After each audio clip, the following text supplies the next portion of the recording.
Just the other day, I saw an article where they were saying and praising the Obama kids. They were developing so wonderful, and we saw them first as little children. Now they're, blooming and looking real good and so forth.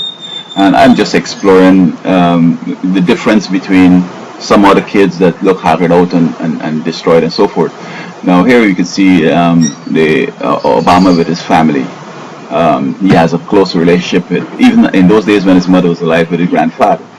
And I'm sure the grandmother too, so that when his mom passed, he just continued with the grandparents.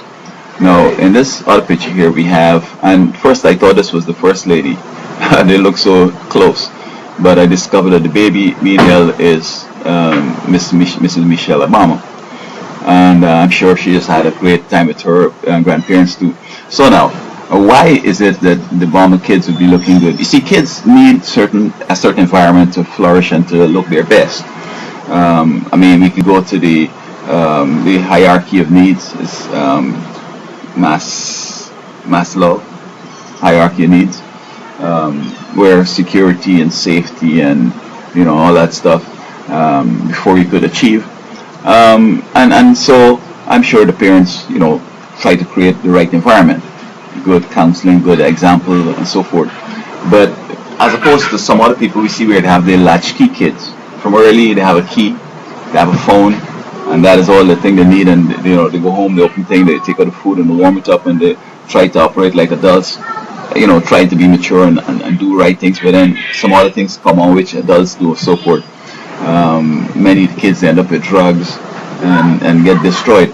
But here we could see Mrs. Obama's mom is there, and even though the parents love the kids and so forth, they're busy in running the country, and so she's there to have the constancy in their life. You see, kids need constancy. Kids need constancy. The world is bad out there. You don't have to be exposing them to that. I recall after 911, some elementary students were telling me, "Oh, Osama is a bad man. You need to just concentrate on your school and don't worry about Osama. Just have some fun. You just play, don't worry about it." So the right nutrition, make sure to do the homework, let them, take care of hygiene, etc. I mean, these are important things for kids, and I hope that many parents are looking at this family and seeing that, our kids could do the same.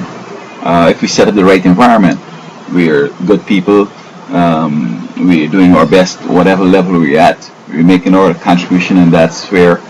And if we happen to going to be absent for a while, we have grandmother here who will help out. And you find that so many grandmothers across the show are trying to, date and tour the whole country and all that stuff, and it helps the economy. But I think it would help the economy a lot more if they were to help the kids to be the next generation of reliable, independent, and intelligent young people. So I think that we need to give one to Michelle Obama's mom, to the grandmom, for doing such a great job. I'm sure the parents would have been doing a job, but we can't say that without grandma, these kids would have been, the way they are. Healthy, happy, developing right, and heading for Yale or Harvard. So, grandmothers, don't feel that, you need to find fulfillment with some guy or whatever. I mean, there are other things you could do. You could help your grandkids. And there's so many young children around the country and around the world who will end up being destroyed because there was lack of supervision, lack of guidance, and what the enemy has done, he has created that generational gap. And here we see in this family that there is no generational gap because grandma is accepted in the family. I'm sure her advice is kind of like a welcome, and the kids seem to get along fine with her, and they will listen to her and do what she says. And I'm sure she's doing a better job here because she has learned from. Nobody's perfect. And sometimes with your own kids, you learn things, and the next generation, you're an expert now. I say this is this is for real. It can't be different. This is it. There's some things that have to be the same way. You have to breathe. You have to eat. You just can't vary that. You might different meals, but you must eat. You must breathe, or else you'll die. So